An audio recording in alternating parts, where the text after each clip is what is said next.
Okay, thought I'd just do a quick video on kind of a technical in-depth of how I did the smart car steering. So how it works is you've got the steering rack here, which consists of a DC brushed motor on this part, and then up here is a very basic torque sensor. Now this takes in 5 volts and spits out 2 analog voltages, which are differential depending on the input torque. This is where your steering wheel would be connected to. And then obviously this is a rack and pinion, and that goes out to the tie rods, out to the steering linkages of the car. Okay, so there's this part which is kind of outside in the front under the bonnet. And then inside in the footwell is this, which is the steering ECU. This is actually made by Mitsubishi, but you can see here it's got 2 connectors. So we've got this one, which has 4 pins, which you've got 12 volts power coming in, and then the motor drive going out. And then you've got a low voltage connector. So this has some of the other connections on I'll go over in a bit. Now, if you take the lid off this, this is what sits underneath. It's basically a 2-layer stacked board. So you've got the logic board, which sits like that. And then on the bottom here, where this chunky big metal, thick metal bit is where the power stage is with all the MOSFETs. And in the right-hand section of this board, there is actually a relay built into the bottom half, which physically disconnects the motor. So if you look here on this one that I've taken off, see on the left hand side of the board, this is all the outputs to the gate drives of the FETs. And on the bottom, that's the IO connector, which goes onto here. So it'd be like that. And then we've got other things like there's a coil here, which drives the relay, which disconnects the motor for safety. So what I do is I take the lid off here, then I remove this board, I salvage the white connector from it, and then this is basically scrap. I don't need this anymore. And what I have is one here where I've put my own design board on. You can see it's connected up here. That's the H-bridge pre-driver. We've got, I'll go through the components on this in a bit of detail here. We've got a TNC4, which is dual cam. So obviously this isn't automotive grade, but it was easy to implement at the time. Looking back, I should have probably used an STM32 or something like that. We've got 2 CAN transceivers. So this is the CAN bus comes in on here. And then we've got a separate CAN, which I use to actuate the steering. So on this connector here, it's actually access to both CAN buses. So we can read off the car CAN and connect that up to OpenPilot or any other systems. And then we have our dedicated controls CAN for actuating steering. A few other components, we've got some FETs on here, which basically drive the relay, some power supplies, and this one here, this IC2, is actually a supervisor processor.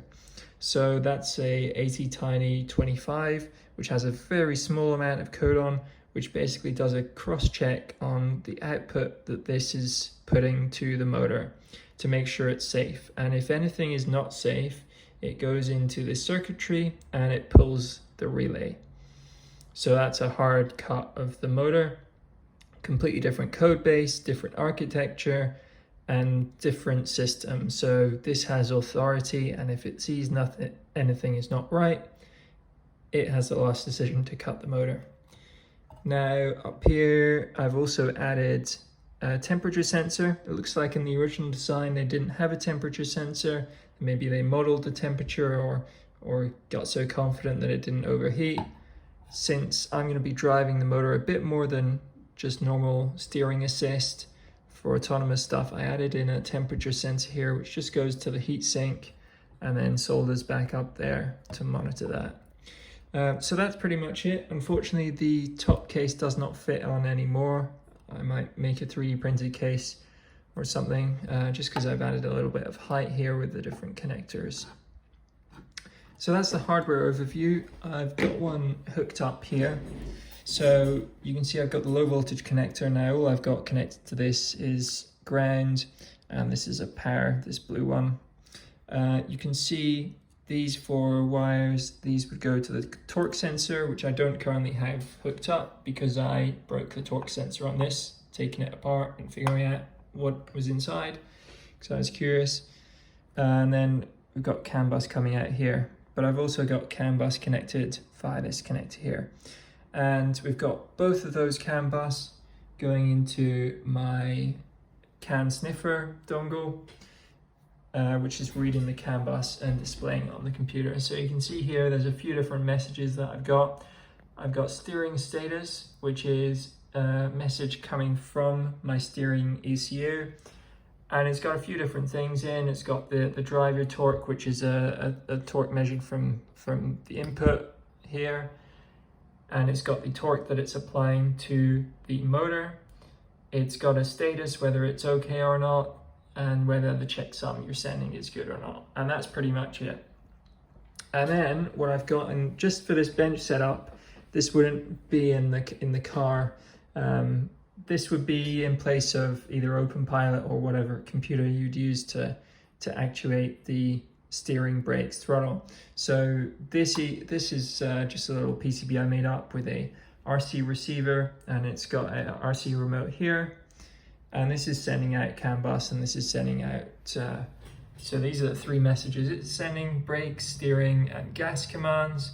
So this is essentially to check whether we can actuate different parts of the vehicle. Okay, so that's quite a bit of talking. Let's watch it kind of in action now. So I've got hooked up here, this is the steering. So when I twist this, we'll see in here requested steering torque in Newton meters. If I twist it, you'll see a value come up there. And if I switch to wide angle, there we go. And I twist this, you see the motor moves there. A bit of whine from the PWM. But that's pretty much an overview of the design of this. It's been running for 2+ years in my car without a problem at all. So I consider it fairly safe now. I did 6 months of testing before I even put it in a car. And that's my steering ECU. I mean, you could use it to drive any brushed motor, I guess. Corsa Rex, whatever. Thanks for watching.